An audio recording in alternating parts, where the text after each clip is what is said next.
د امریکایي کونسل جنرال د پیډو هاوس دوره.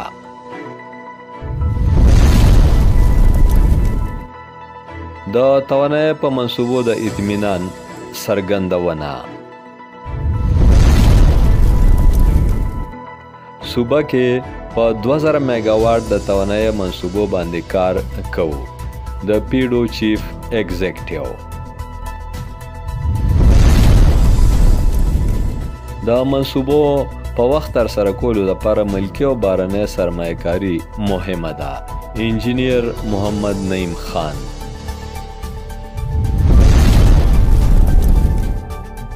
پیډو د راتلونکو 10 کالو لپاره بزنس اینڈ فاینانشل پلان ترتیب کړی دی. بریفینګ کې وینا.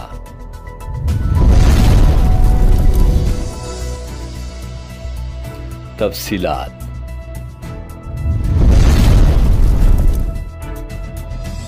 پیښور کې تعینات د امریکای کونسل جنرال شانټي مور صوبه کې په حکومتي کچ د برېښنا د پیداوار لپاره کارکوونکې ادارې پښتونخوا انرژي ډیولپمنٹ آرګنایزیشن پیډو د هډ افیس دوره وکړه. امریکایي کونسل جنرال په خیبر پښتونخوا صوبه کې د اوبو او شمسي توانایۍ په قدرتي وسیلو روانو منصوبو باندې اطمینان ښکاره کړ او وی چې صوبه کې امنیتي صورتحال ښه کېدل او د پوهه یا ماهر کارمندانو ورکړه ضروری ده. د پیډو دفتر د دورې په وخت پولیټیکل اینڈ اکنامک چیف ډوسټن ډي ګرینډي او اکنامک سپیشلیسټ شاهد اسلام هم امریکایي کونسل جنرال سره ملګري وو.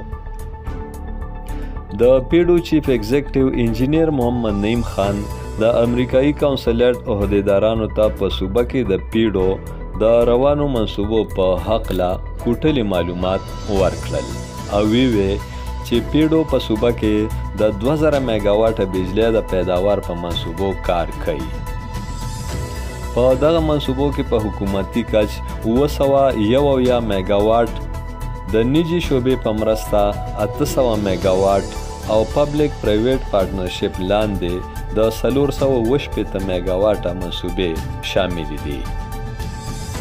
په دې منصوبو کې د اوبو او نور د توان یا اوبو شمسي توانایۍ په شمول د ولس د سماجي پرمختګ او ټولنیزې ترقۍ ګامونه اخیستی شي. د پیډو مشر وویل چې صوبه کې د توانایۍ پر روان بحران قابو موندلو او ولس ته د ارزانې بجلی ورکولو لپاره پیډو راتلونکو 10 کالو له بزنس اینډ فاینانشل پلان ترتیب کړی دی. د دغه پلان لپاره ملکي او بهرنۍ سرمایه‌کاري زیات اهمیت لري.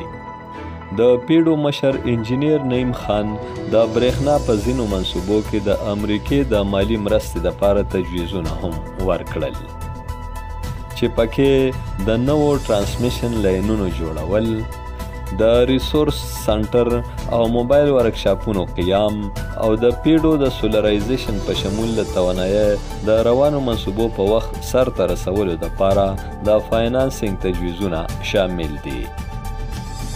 په آخر کې کونسل جنرال شانټي مور ته د پیډو چیف ایگزیکټیو د ادارې لخوا اعزازي شیلډ هم ورکړ. امجد علي خادم، پښتونخوا ټي وي، پیښور.